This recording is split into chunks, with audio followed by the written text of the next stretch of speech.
Hi, we're at No Frills at 70 Island Road at the edge of Scarborough. Now, No Frills is an established franchise owned by Loblaws, but with a unique twist. At the front of every No Frills is the name of the owners that own that particular franchise.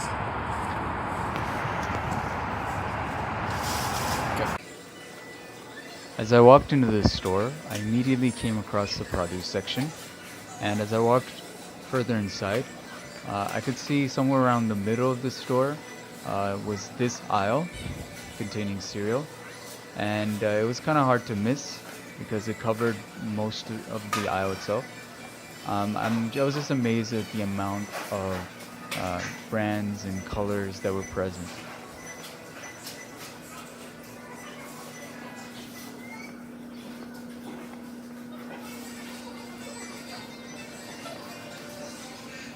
This is a location that I usually shop at, and because of the fact that the owners' names were in front of the title of the store, it suggested a more intimate relationship with the customer, and I wanted to see how that measured up with the supermarkets that were mentioned in the reading.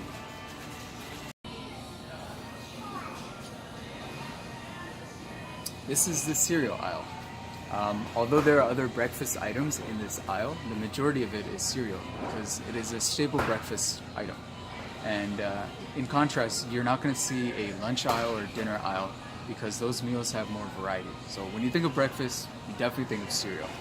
Now if you look here, because of the size of this aisle, it seems like there's a lot of different brands, which is true, and there's a lot of variety seemingly. However, if we get closer here, we can see that these brands are generally owned by the same few companies. So we have General Mills, here we have Post, and here we have Kellogg's. President's Choice is another big one. So these four companies I found were making the majority of the products, even though there are different types of cereals available. Cereal is a go-to breakfast item, especially amongst kids. And the packaging and the marketing definitely reflects that. My expectation before coming in here was that most cereals will have some sort of sugar content. They'll be heavily sweetened and might even feature things like chocolate. And that expectation definitely came true, as the marketing is geared toward attracting children. So some of the things I've noticed in the store is that there's lots of vibrant colors, such as greens, reds, blues, yellows. They're very vibrant, eye-catching colors that kids would definitely go for. They also feature a lot of iconic characters, such as Toucan Sam, or Tony the Tiger, or Captain Crunch. Now these are names that I know of, even though I don't buy these cereals.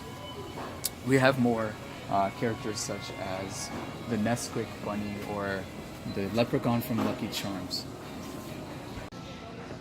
In the supermarket tour, it is said that due to the lack or due to the decrease of suppliers and the consolidation of brands, supermarket shopping is mostly a visual experience, and that is reflected on the amount of marketing dollars that the companies are spending. Very frequently you'll see movie promotions, video game promotions, prizes, or chance to win at prizes. And we have some here in the supermarket. For example, we have a chance to win a video game console if you buy the product. Or we have games that are included in the cereals themselves. Like for example, we have Snakes and Ladders. Well, they can't exactly call it that to avoid copyright. And we also have in Lucky Charms, whatever this game is. Other promotions include a chance at winning 2 free bowling games. We have things like a $5 prepaid card, grocery card, and other prepaid cards as well. So as you can see, buying the food is more than just it's about taste or nutrition. It's more about, it's an experience. You're buying an experience essentially. You're not just buying the food for nutritional value or anything like that. Shelf space is very important, and we see that in the supermarket as the most popular brands seem to be at eye level. And as it was mentioned in the supermarket tour, companies often buy that shelf space because eye level is very important to the customer. However, in this case of cereals, where they're trying to attract to younger kids, we see that the biggest boxes of the same brands seem to be at the very bottom. Now, I think this is because the kids are most likely to see those ones and are going for those ones into the shopping cart, which would increase the profits of the companies that are selling them. There are also other things at eye level, such as saving coupons for the Kellogg cereal or whatever cereal there is. Related products have an abundance of corn, and you can see that right away in the names of some of these products.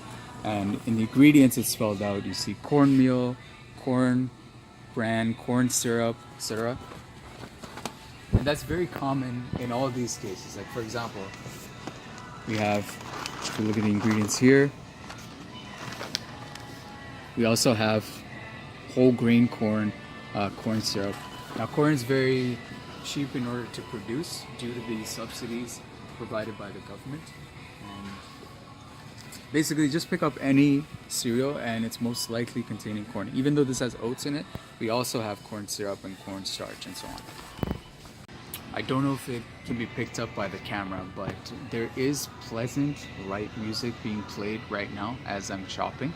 And in the supermarket tour, it was mentioned that this kind of music allows for the customer to feel at ease and to feel more inclined to buy more products. The thing I noticed as I was walking around is that there were no clocks on the wall, and that's probably because they want the customers to keep track of time themselves, potentially extending the amount of time that they shop. And something I disagree with that the reading mentioned was that most items on the left-hand side will be expensive to take advantage of our left to right reading direction. And I don't think that's always the case, as you see here. And the reason I chose the cereal aisle was because I only really buy 1 or 2 cereals that I know are healthy, and I wanted to see what the other options were and how they were presenting to the customer. So something that surprised me as I was doing the supermarket tour is the fact that 3 or 4 companies basically own all the cereal brands, and it looks like there's a lot of choice there in the cereal aisle because of it's so big, but that isn't the case. About my current purchase habits, I would say that I am making good habits because the cereals that I buy are only really 2 brands that are healthy, and I don't eat cereal as much anyway. So my experiences in shopping going forward is that I will be more critical of supermarkets and their tactics, and I will look towards things that are outside of the eye level in order to find the products that I'm looking for. These shopping carts are pretty large, and it seems like having a small item in the shopping cart would make you or entice you to buy more in order to fill it out. So in conclusion, it seems like shopping at a supermarket is less about the taste and more about buying the experience.